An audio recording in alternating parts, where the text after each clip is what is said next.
আসসালামু আলাইকুম রহমতুল্লাহ।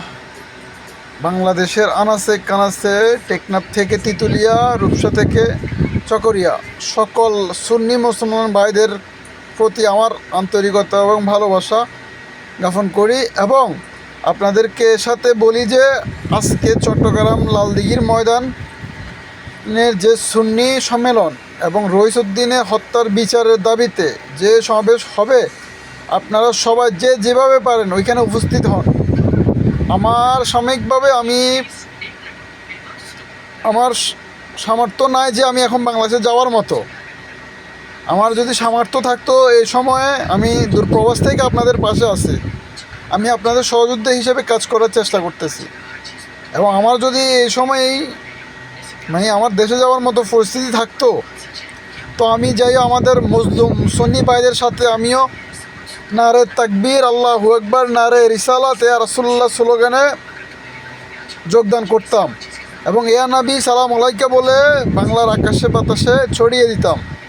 এবং আমরা যে হুসাইনিরা নীরব থাকি, ঘুমিয়ে নয়, আমরা বিনয় হই, আমরা হাসানের মতো বিনয় হয়ে থাকতে চাই। আর যখন আমরা দেখি যে দেশে উগ্রবাদিতা সৃষ্টি হয়, তখন হুসাইনের মতো রক্ত দিব, তবে ইমান দিব না। আর আমরা হকের জন্য লড়ব, আমরা আলে হক, আমরা হকের জন্য লড়তে রাজি।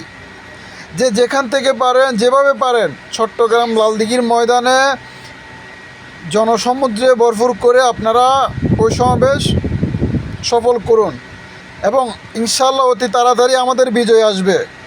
ইনশাআল্লাহ অতি তাড়াতাড়ি রইসুদ্দিন ভাইয়ের হত্যার বিচার হবে ইনশাআল্লাহ বাংলার জমিনে।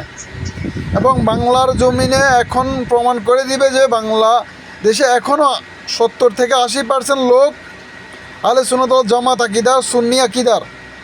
তারা রাসূল প্রেমিক, সাহাবা একরাম প্রেমিক, আহলে বাইত প্রেমিক, ওলিয়া উলিয়া প্রেমিক।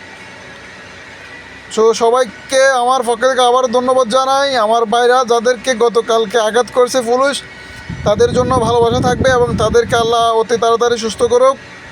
এবং এই লড়াই চালিয়ে যেতে হবে। আমরা বিচার না নিয়ে ঘর থেকে, রাস্তা থেকে যাব না। আমরা এবারে ঘরে ঢুকে গেলে তারা আমাদেরকে মনে করবে আমরা ঘুমিয়ে গেছি। না, হুসাইনিরা সিংহর মতো গর্জে উঠছে তো উঠছে। আমরা রইসুদ্দিনের বিচার নিয়ে ঘরে ফিরবো ইনশাআল্লাহ। সবাই ভালো থাকবেন।